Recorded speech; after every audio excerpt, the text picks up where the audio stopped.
semuanya, kembali lagi bersama saya, Stefania Gertrudis Inakonta Sadipun, biasa dipanggil Nia, dan saya dari kelas Insight. Pada video kali ini, saya akan membahas mengenai salah satu domain AI, yaitu NLP, Natural Language Processing, dan di sini saya akan membahas mengenai salah satu programnya, yaitu perbandingan akurasi algoritma supervector machine, naive Bayes, dan logistic regression dalam menganalisis sentimen terhadap film. Jadi yang pertama, latar belakang, tujuan, dan juga urgensinya. Dari tahun ke tahun, dunia perfilman itu sudah banyak sekali menciptakan karya-karya film dari berbagai genre, yang mana film-film ini dapat dipilih oleh peminatnya sesuai dengan keinginan mereka. Namun, hal inilah yang menjadi kendala atau permasalahan. Nah, mengapa demikian? Jadi, variasi film yang begitu banyak pada berbagai genre itu justru membuat peminatnya atau penggemar filmnya itu sulit untuk memilih film mana yang akan ditonton. Maka dari itu, salah satu solusinya adalah melakukan analisis sentimen. Analisis sentimen ini akan melakukan klasifikasi beberapa sentimen atau review penonton sebelumnya. Jadi, sentimen itu adalah review-review penonton dari film-film yang sudah ditonton sebelumnya. Jadi, analisis sentimen akan mengklasifikasikan sentimen-sentimen tersebut ke dalam dua kategori, yaitu positif dan negatif, yang mana dari analisis ini diharapkan hasil yang didapatkan dapat membantu peminatnya dapat membantu peminatnya di mana hasilnya itu dapat menjadi acuan untuk memilih film mana yang akan ditonton. Nah, jadi analisis sentimen akan mengklasifikasikan sentimen tersebut menjadi dua, yaitu positif dan negatif, di mana dengan ini jadi peminat film itu tahu kira-kira di kategori positif itu sentimen-sentimen dari film mana saja. Kemudian di kategori negatif sentimen-sentimen dari film apa saja, di mana dengan adanya hasil ini itu menjadi acuan bagi mereka. Jadi mereka pastinya akan memiliki rekomendasi film-film mana yang bagus untuk ditonton, seperti itu. Nah, kemudian oleh karena itu, jadi karena kita ingin membuat suatu analisis sentimen yang baik untuk pemilihan film bagi orang-orang yang menyukainya atau peminatnya, jadi sistem analisis yang dibangun itu harus memiliki akurasi prediksi yang cukup baik. Jadi akurasinya itu cukup akurat dalam melakukan analisis, sehingga para peminatnya itu dengan mudah menentukan film mana yang akan ditonton. Jadi untuk memilih prediksi yang paling akurat, di sini saya mencoba untuk membuat sistem analisis dengan 3 algoritma, yaitu supervector machine, naive Bayes, dan juga logistic regression. Di sini nanti kita akan menentukan algoritma mana yang memiliki akurasi prediksi paling tinggi sehingga sistem itu lebih optimal pada saat dibangun. Nah, yang berikutnya adalah dataset yang digunakan. Jadi dataset yang digunakan adalah dataset bernama dataset _tweet _sentiment _opinion _film .csv, ya cukup panjang. Jadi di dalam itu terdapat 2 baris dan 3 kolom. 3 kolom tersebut adalah ID, sentimen, dan text tweet. Dan di sini sentimen itu berperan sebagai variabel Y, kemudian text tweet itu dia sebagai variabel X. Nah, di sini kita bisa lihat nih. Di sini ada sentimen ini akan menjadi variabel Y-nya, dan text tweet itu adalah variabel X-nya. Jadi yang akan kita tentukan atau menjadi label adalah sentimen. Berikutnya adalah preprocessing data. Jadi di sini ada beberapa preprocessing data. Tentunya kita harus melakukan preprocessing data. Yang pertama itu adalah case folding. Case folding itu adalah tahap text processing preprocessing yang pertama yang bertujuan untuk mengubah teks menjadi huruf kecil, menghapus URL, menghapus angka, dan juga menghapus karakter tanda baca. Nah, di sini saya punya satu contoh nih. Ada raw data atau data mentah atau sentimen yang belum diapa-apakan, masih utuh. Ini tulisannya film jelek, jelas gak ada isinya. Nah, setelah dilakukan case folding, yang pertama kita mengubah teks menjadi huruf kecil. Nah, hasilnya ini kita bisa lihat bahwa ini sudah menjadi huruf kecil semuanya. Kemudian menghapus URL. Kebetulan di sini tidak ada URL. Kemudian kita menghapus angka, di sini juga tidak ada angka. Dan terakhir kita menghapus karakter tanda baca. Nah, di sini ada koma dan titik. Pada saat dilakukan case folding, koma dan titiknya sudah menghilang. Kemudian yang berikutnya adalah filtering atau stop word removal. Jadi stop word removal itu adalah tahap untuk menghapus kata-kata yang tidak penting seperti konjugasi atau kata hubung dan juga kata-kata tidak penting lainnya yang ada pada dataset.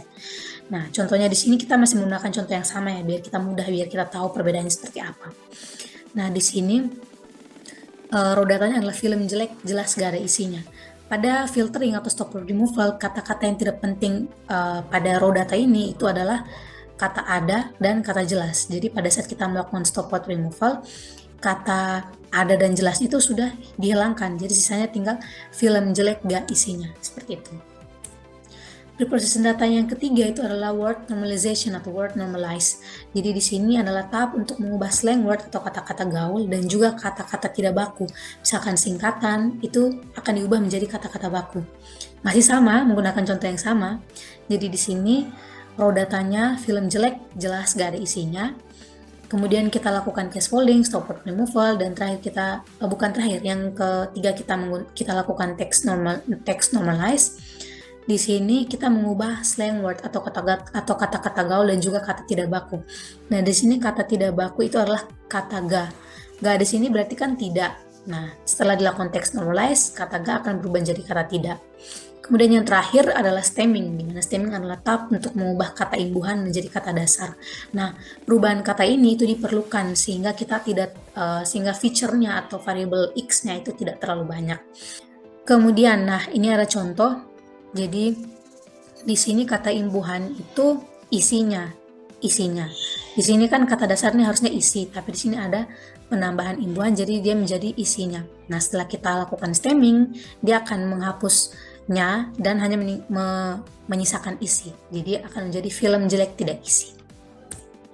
Kemudian yang terakhir, setelah kita melakukan 4 tahap preprocessing tersebut, kita akan menggabungkannya. Jadi keempat tahap text preprocessing yang sudah diterapkan pada dataset kolom text tweet, yaitu variabelnya, selanjutnya akan kita gabungkan, di mana hasil dari penggabungannya itu akan membuat atau membentuk sebuah kolom baru yang berisi teks yang sudah bersih. Nah, di sini saya memberi nama kolom tersebut dengan nama Clean Text Sentiment Film. Nah, di sini kita bisa lihat bahwa ini adalah satu tabel baru yang berisi kalimat-kalimat atau teks-teks yang sudah bersih. Berikutnya adalah ekstraksi fitur. Ekstraksi fitur sendiri itu adalah proses pengubahan atau perubahan kata-kata atau fitur menjadi vektor. Nah, pada program ini ekstraksi fitur yang digunakan adalah TF-IDF dan Ngram. Jadi Ngram yang digunakan di sini adalah Ngram Unigram, yaitu penggunaan per satu kata dalam dokumen. Jadi maksudnya misalkan ada kata saya suka makan nasi. Jadi yang kita ambil itu adalah per satu kata. Jadi saya suka makan nasi, seperti itu. Kemudian untuk perubahan ke vektornya itu kita menggunakan TF-IDF. Jadi setelah kita menggunakan TF-IDF, nantinya korpus dari TF-IDF itu akan digabung dengan dataset yang kita punya. Jadi dari korpus TF-IDF itu terdapat 1172 kata atau feature. Kemudian kita gabungkan, kombinasikan dengan dataset yang kita punya, yaitu 200, sehingga dia akan menjadi 200 baris dengan 1172 kolom. Kemudian kita beralih pada model yang digunakan. Nah, yang pertama adalah Super Vector Machine. Jadi di sini saya memanfaatkan library Python. Library Python yang saya ambil untuk Super Vector Machine itu adalah library dengan nama SVM. Kemudian dari SVM itu kita ambil function yang bernama SVC. Nah, setelah kita mengimplementasikan algoritma ini, kemudian kita menyimpan model dari hasil training. Jadi implementasinya ini kan ke data training. Jadi setelah data training yang dilatih atau di training, kemudian kita menyimpan hasilnya itu ke dalam model 1.joblib. Kemudian untuk naive Bayes itu saya juga memanfaatkan library Python, yaitu library dengan nama naive Bayes, dan kita mengambil function multinomial NB dari library tersebut. Kemudian setelah di training, hasilnya kita simpan ke dalam model 2.joblib. Dan yang terakhir untuk logistic regression itu sama seperti kedua algoritma sebelumnya, saya menggunakan atau memanfaatkan library dari Python. Jadi library yang saya gunakan adalah linear model dan kita mengambil function logistic regression. Setelah dilatih, kita akan menyimpan hasil latihnya itu ke dalam model 3.joblib. Kemudian untuk performa yang dihasilkan, yang pertama adalah Super Vector Machine. Nah, dari 20% data testing yaitu jumlah sentimen sebesar 40. Nah, sebelumnya dataset kita itu adalah 200. Nah, kemudian karena kita membagi dataset itu menjadi 20% dan 80%, 20% untuk testing dan 80% untuk training. Jadi 20%-nya itu adalah 40 sentimen. Jadi 40 sentimen itu adalah data testingnya. Jadi dari 40 sentimen itu jumlah prediksi yang benar adalah 35 sentimen, jumlah prediksi yang salah 5 sentimen, dan akurasi pengujian dengan super vector machine itu adalah 87,5%. Kemudian kita menggunakan cross validation untuk mencari rata-rata akurasinya. Jadi rata-rata akurasinya adalah 86%. 0,8699 dan seterusnya. Kemudian untuk naive Bayes, jadi jumlah prediksi tetap sama ya, kita menggunakan 40 data sentimen dari data set yang di testing. Jadi ada 36 yang benar, 36 sentimen yang benar, kemudian ada 4 sentimen yang salah, dan 90% akurasi pengujian dari naive Bayes. Kemudian untuk rata-rata akurasi dengan cross validation itu adalah 87%, 87,75 dan seterusnya.